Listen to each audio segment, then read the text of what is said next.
Brussels is a region of Belgium comprising of 19 municipalities, including the city of Brussels, which is the capital of Belgium.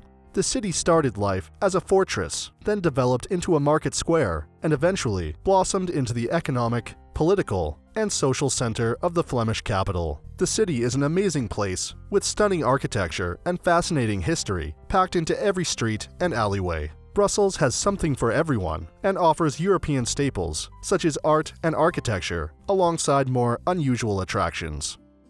Before we get into the top 10 things to do in Brussels, we've included links in the description to various discount codes and links to resources of things to do, so make sure you check those out. At number 10 is the Grand Place. The Grand Place is a gorgeous, UNESCO-listed cobblestone square surrounded by ornate guildhalls that were once the headquarters of the city's merchants. At the center of the Grand Place is the beautiful 15th century City Hall. This Gothic building is home to a museum displaying tapestries, wood paneling, and paintings. The Grand Place and the Town Hall look even more attractive at night when they are illuminated with golden floodlights. Number 9 is Mini Europe.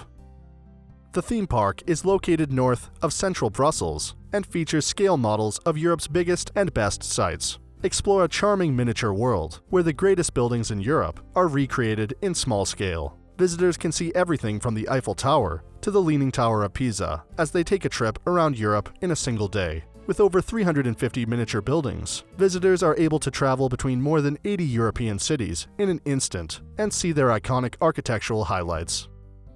At number 8, laugh at the Manneken Pis.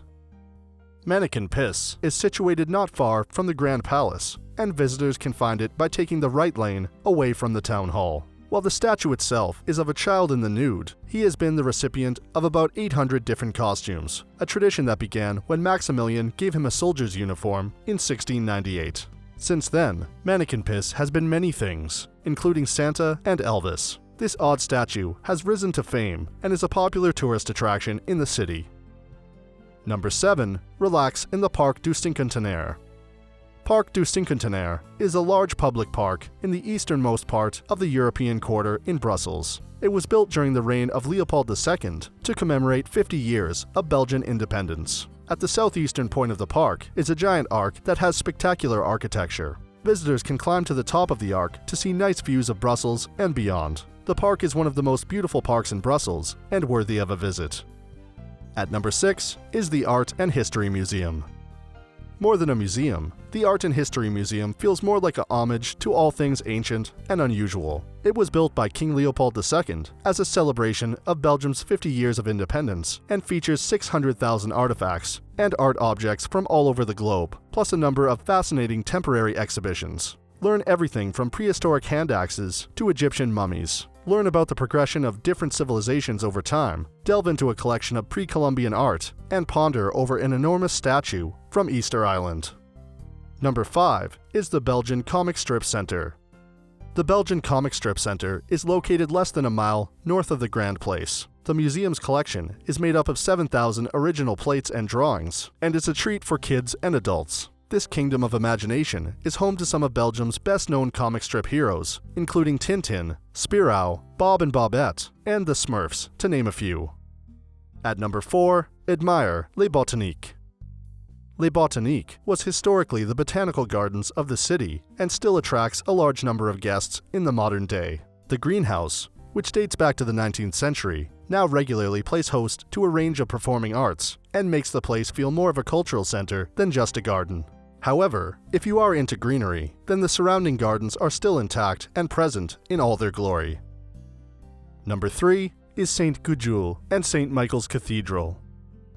Construction of the twin-towered structure of St. Gudule and St. Michael's Church began in 1215 and was completed 300 years later, which accounts for its strange mix of architectural styles. The church was eventually given cathedral status in 1962. The white stone facade is impressive, and inside, take a look at the huge oak Baroque pulpit and the beautiful 16th century stained glass windows. At number 2 is the Hop-on, Hop-off Bus Brussels.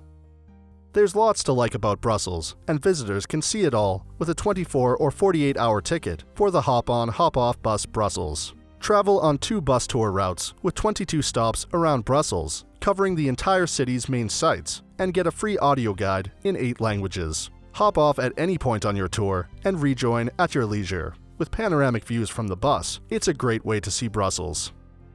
And at number 1 is the ATOMIUM. The ATOMIUM, located in Hazel Park in the west of the city, is a 102-meter-tall, iconic monument. This giant silver structure was built for the World's Fair of 1958 and designed in the form of an iron crystal magnified 165 billion times. Inside, it's part museum, part exhibition space, and part viewing platform. The high-speed elevator will take you to the top in seconds, and you can learn all about the ATOMIUM's history in the museums and catch up on the latest high-concept art in the vast exhibition spaces. The ATOMIUM's multiple viewing platforms offer panoramic views of the Belgian capital and beyond. So that sums up our top 10 things to do in Brussels. We hope you enjoyed. If you did, please leave a like, and if you're new here, feel free to subscribe. Until next video, have a great day.